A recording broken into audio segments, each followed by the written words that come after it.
اعوذ باللہ من الشیطان الرجیم بسم اللہ الرحمن الرحیم نحمدہ ونصلی علی رسولہ الکریم اما بعد السلام علیکم ورحمۃ اللہ وبرکاتہ۔ سامعین اکرام، اس ایپیسوڈ میں انشاءاللہ جزیرۃ العرب و خلیج کے دیگر علاقوں اور مکہ میں اسلام سے قبل مذہبی حالات کا جائزہ لیا جائے گا۔ اللہ ہمیں صحیح حالات سے آگاہ کرنے کی توفیق عطا فرمائے، آمین۔ عراق اور اس کے قریب قرب و جوار میں آثار قدیمہ کی کھدائی اور اس کی تحقیق میں جو کتبات موصول ہوئے ہیں ان سے پتہ چلتا ہے کہ وہاں کے باشندگان کا قدیمی مذہب سابی مذہب تھا۔ یہ مذہب حضرت ابراہیم علیہ السلام کی کلدانی قوم یعنی حضرت ابراہیم علیہ السلام کے آباء و اجداد کی قوم کا مذہب تھا، اور اس زمانے میں شام اور یمن کے بہت سے باشندگان بھی اسی سابی مذہب کے ماننے والے تھے۔ تاریخ ارض القرآن جلد 2 کی ایک روایت کے مطابق جب یہودی مذہب اور پھر عیسائی مذہب کا دور بڑھا تو سابی مذہب کی بنیادیں ہل گئیں اور اس مذہب کا چراغ بجھ کر رہ گیا۔ پھر بھی مجوس کے ساتھ مل ملا کر عراق، عرب اور عرب کے خلیجی علاقوں میں اس مذہب کے ماننے والے کچھ لوگ باقی رہ گئے تھے۔ اس کے علاوہ جزیرۃ العرب کے مختلف علاقوں میں یہودی، عیسائی اور مجوسی مذاہب کا بھی بول بالا تھا۔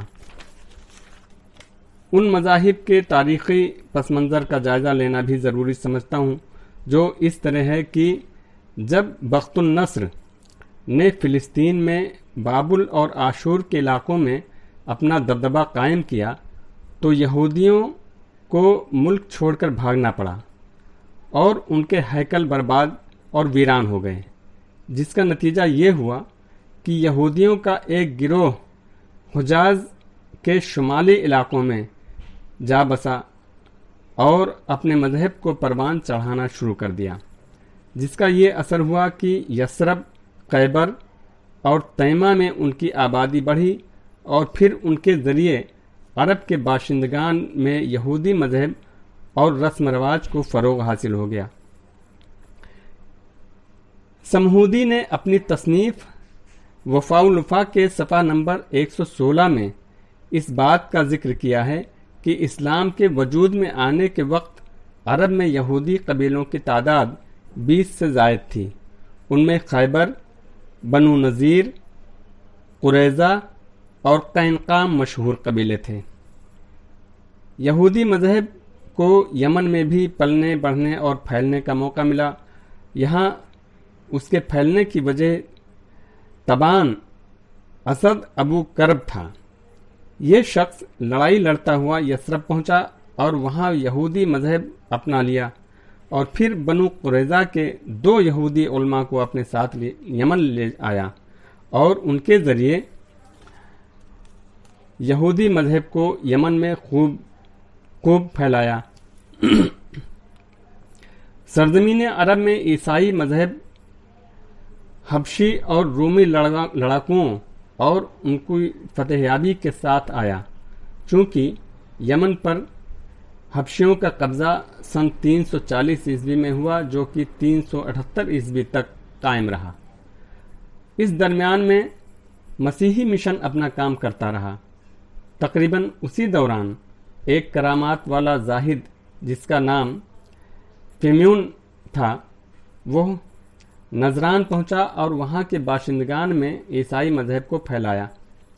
نجران والوں نے اس کے مذہب میں اور اس شخص کے اندر مذہبی سچائی کی کچھ ایسی نشانیاں دیکھیں کہ انہوں نے عیسائی مذہب اختیار کر لیا اور اسی کی پیروی کرنے لگے۔ دوسری طرف رومی علاقوں کا پڑوس ہونے کی وجہ سے آل غسان، بنو تغلب اور بنو تی وغیرہ عرب قبیلوں میں بھی عیسائی مذہب پھیل گیا، بلکہ ہیرا کے کچھ عرب باشندگان اور بادشاہوں نے بھی عیسائی مذہب اختیار کر لیا۔ جزیرۃ العرب میں ایک اور مذہب تھا جو مجوسی کے نام سے جانا جاتا تھا۔ اس مذہب کا زور زیادہ تر فارس کے پڑوسی عربوں میں تھا، جس میں عراق، عرب، بحرین، حجر اور عرب کے خلیجی علاقے شامل تھے۔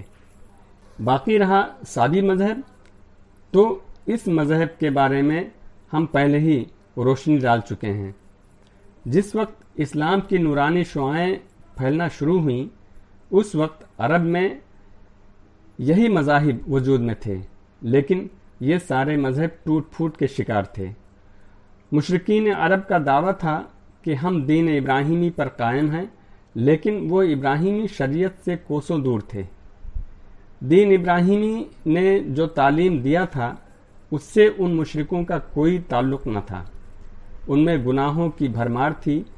حضرت اسماعیل علیہ السلام ہمارے آقا حضرت محمد صلی اللہ علیہ وسلم کے درمیان ایک لمبے عرصے کی خلا ہونے کی وجہ سے بھی عربوں میں بت پرستوں کی وہی عادتیں اور رسم و رواج پیدا ہو گئی تھیں جنہیں مذہبی رسوم کا درجہ حاصل تھا۔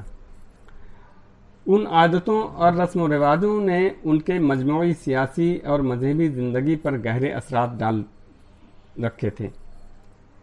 یہودی مذہب کا حال یہ تھا کہ وہ صرف دکھاوا کرتے تھے۔ یہودی رہنما اللہ کے بجائے خود کو رب کہلواتے تھے، لوگوں پر اپنی مرضی چلاتے تھے۔ ان کا دھیان صرف اس بات پر ٹکا ہوا تھا کہ کسی طرح دولت اور حکومت حاصل ہو جائے، بھلے ہی دین برباد ہو جائے۔ عیسائی مذہب ایک نہ سمجھ میں آنے والا مذہب بن گیا تھا۔ اس نے اللہ اور انسان کو ایک طرح سے ملا جلا کر رکھ دیا تھا۔ پھر بھی جن عربوں نے عیسائی مذہب کو اپنایا تھا ان پر اس دین کا کوئی خاص اثر نہیں تھا، کیونکہ عیسائیوں کی تعلیم عربوں کی زندگی کے اصل طور طریقوں سے میل نہیں کھاتی تھی اور وہ اپنے طریقے چھوڑ نہیں سکتے تھے۔ عرب کے باقی مذاہب کے ماننے والوں کا حال بھی مشرکوں جیسا ہی تھا، کیونکہ ان کے رسم و رواج اور طریقہ کار ایک جیسے تھے۔ ان سب کے ساتھ ہی عربوں کے اندر دین ابراہیمی کی کچھ بچی کھچی چیزیں باقی تھیں، یعنی انہوں نے یہ دین پوری طرح نہیں چھوڑا تھا۔ چنانچہ وہ بیت اللہ کا احترام کرتے، اس کا طواف کرتے تھے، حج و عمرہ کرتے تھے، عرفات و مزدلفہ میں ٹھہرتے تھے اور ہدی کے جانوروں کی قربانی کرتے تھے۔ البتہ انہوں نے دین ابراہیمی میں بہت سی نئی باتیں گڑھ کر شامل کر لی تھیں۔ مثلا قریش کہتے تھے کہ ہم حضرت ابراہیم علیہ السلام کی اولاد ہیں، حرم کی دیکھ بھال کرنے والے ہیں، بیت اللہ کے نگراں ہیں اور مکہ کے باشندے ہیں، کوئی ہماری برابری نہیں کر سکتا اور نہ کسی کے حقوق ہمارے حقوق جیسے ہیں، اور اسی وجہ سے ہمارے لیے یہ ضروری نہیں کہ ہم حدود حرم کے باہر جائیں، لہذا حج کے دوران یہ لوگ عرفات نہیں جاتے تھے بلکہ مزدلفہ میں ہی ٹھہر کر وہیں سے افاضہ کر لیتے تھے۔ انہی لوگوں کی اصلاح کے لیے اللہ تعالیٰ نے قرآن مجید میں سورہ بقرہ کی آیت نمبر 198 اور 199 میں ارشاد فرمایا کہ پھر جب تم لوگ عرفات سے واپس آنے لگو تو معشرم حرام کے پاس یعنی مزدلفہ میں شب کو قیام کر کے اللہ کی یاد کرو اور اس طرح یاد کرو جس طرح تم کو بتلا رکھا ہے، پھر تم سب اسی جگہ ہو کر واپس آؤ جہاں اور لوگ جا کر وہاں سے واپس آتے ہیں۔ اس طرح سے عرب کے لوگ مذہبی رسومات میں بھی منمانی کرتے تھے۔ عرب کے اندر کوئی بادشاہ نہیں تھا، لیکن حجاز کی حکومت کو احترام کی نظر سے دیکھا جاتا تھا اور اسے مذہبی مرکز کا پاسبان بھی مانا جاتا تھا۔ یہ حکومت در حقیقت دنیاوی رہنما اور مذہبی رہبر کا کام کرتی تھی۔ اسے عربوں پر مذہبی رہنمائی کے طور پر حاکمیت حاصل تھی۔ حرم اور حرم کے قرب و جوار میں انہی کی حکومت تھی۔ وہی حکومت بیت اللہ کے زائرین کی ضرورتوں کا انتظام اور ابراہیمی شریعت کے احکام کو نافذ کراتی تھی، لیکن یہ حکومت اتنی کمزور تھی کہ عرب کے اندرونی علاقوں کی ذمہ داریوں کا بوجھ اٹھانے کی طاقت نہیں رکھتی تھی، کہ حبشیوں کے حملے کے موقع پر ظاہر ہوا۔ واقعہ اصحاب فیل میں انشاءاللہ تفصیلی گفتگو کی جائے گی۔ اگلے ایپیسوڈ میں انشاءاللہ عرب میں بت پرستی کے آغاز پر روشنی ڈالی جائے گی۔ اللہ اس کام میں ہماری مدد فرمائے، آمین۔ السلام علیکم ورحمۃ اللہ وبرکاتہ۔